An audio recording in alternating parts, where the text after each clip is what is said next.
टाट महोदय मुख्य न्यायाधीश को लोक प्राधिकारी मानते हुए कुछ सीमाओं के अधीन आवेदक को सूचना प्रदान करने का निर्देश दिया।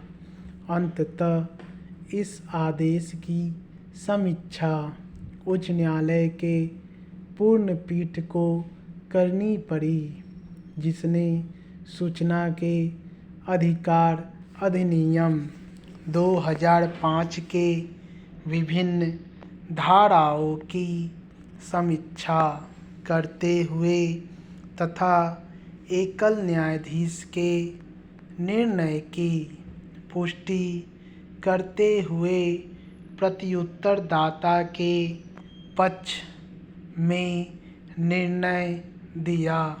अतः उपर्युक्त मामले के साथ इस निर्णय के विरुद्ध भी उच्चतम न्यायालय में अपील प्रस्तुत किया गया।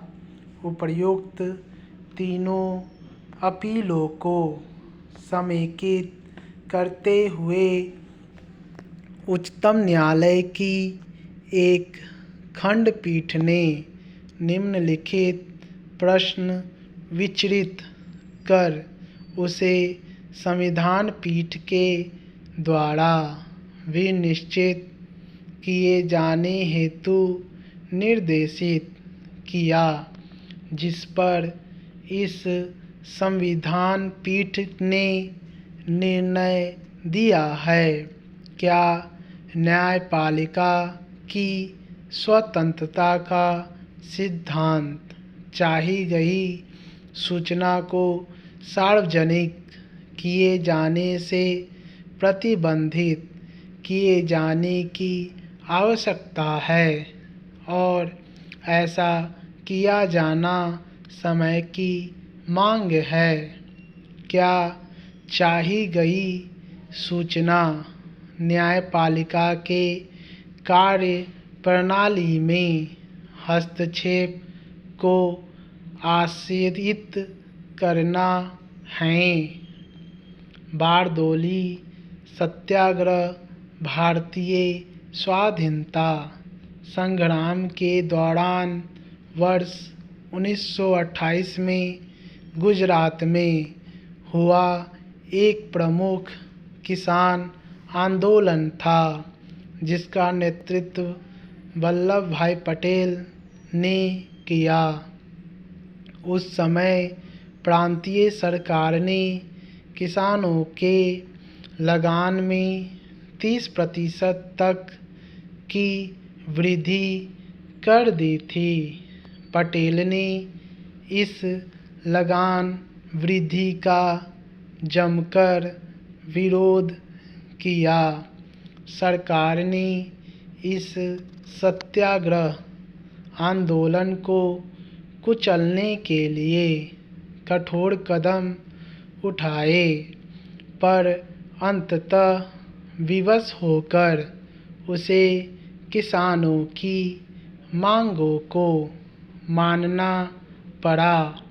एक न्यायिक अधिकारी ब्लूमफील्ड और एक राजस्व अधिकारी मैक्सवेल ने संपूर्ण मामलों की जांच कर 22% लगान वृद्धि को गलत ठहराते हुए इसे घटाकर 6.03% कर दिया। इस सत्याग्रह आंदोलन के सफल होने के बाद वहाँ की महिलाओं ने वल्लभ भाई पटेल को सरदार की उपाधि प्रदान की।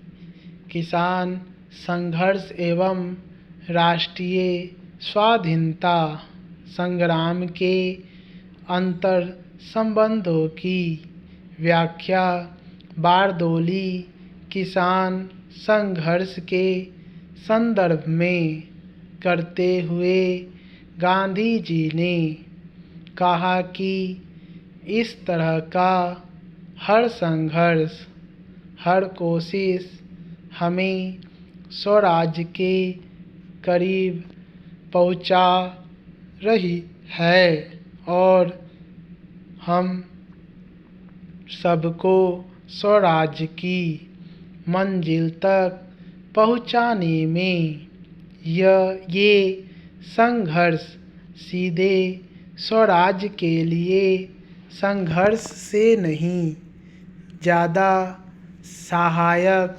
सिद्ध हो सकते हैं। ईडी ने इस मामले की अब तक की जांच में जो साक्ष्य पाए हैं उसमें साहिबगंज एसपी नौशाद आलम, रांची पुलिस के कुछ जूनियर पुलिस अफसरों के साथ साथ साहिबगंज डीसी रामनिवास की भूमिका सामने आई है।